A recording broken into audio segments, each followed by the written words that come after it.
as I mentioned, in now correction territory. I want to bring in market watcher Kathryn Rooney Vera on whether or not the investors are going to get any relief from this sell-off. You know, Kathryn Rooney Vera, it is intriguing that Congress in Washington, D.C., they do seem to pay attention when the market starts to collapse, don't they?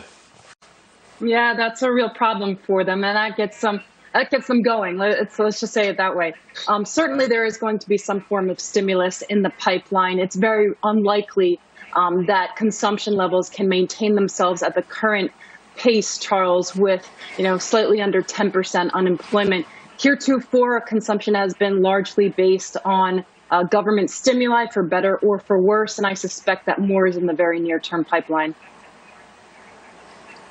So then what do you make of it, though? Because they started off $2 trillion apart, and now we've got this so-called skinny bill, which I know may appease certain folks who are in elections right now and other conservatives who are worried about debt and deficits. But by the same token, can you realistically say to the country, hey, we want to have enough money for more small businesses, to help schools reopen, to take care of liabilities? I don't know if they're going in the right direction, and the clock is ticking.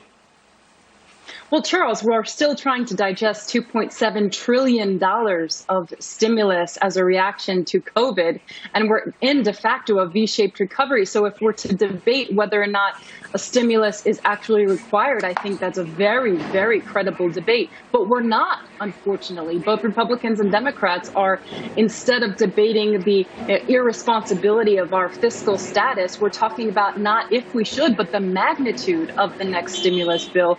We haven't even digested the first one. Well, to your point earlier, though, we would not have had consumption if it wasn't for the stimulus bill. I mean, I think that's pretty obvious that people wouldn't have spent money if they didn't know checks were coming, if they didn't know relief was coming. Now that people know it's not coming, they're going to be probably sitting on our savings rate is the third highest level it's ever been. So if people start to sit on the meager amounts of money they already have, and everyone starts to pull back as we go into the winter, I'm not sure how that's a positive recipe for the economy.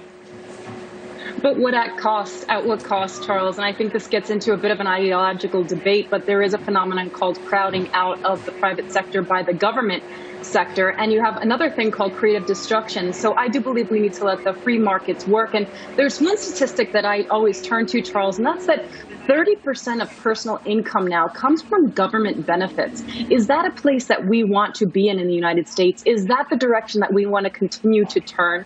And right now, consumption has been primarily, as you mentioned, driven by stimuli, when more likely than not, it should be run by the private sector and the government reducing itself in size rather than augmenting its size. Yeah, I know it's a tough one.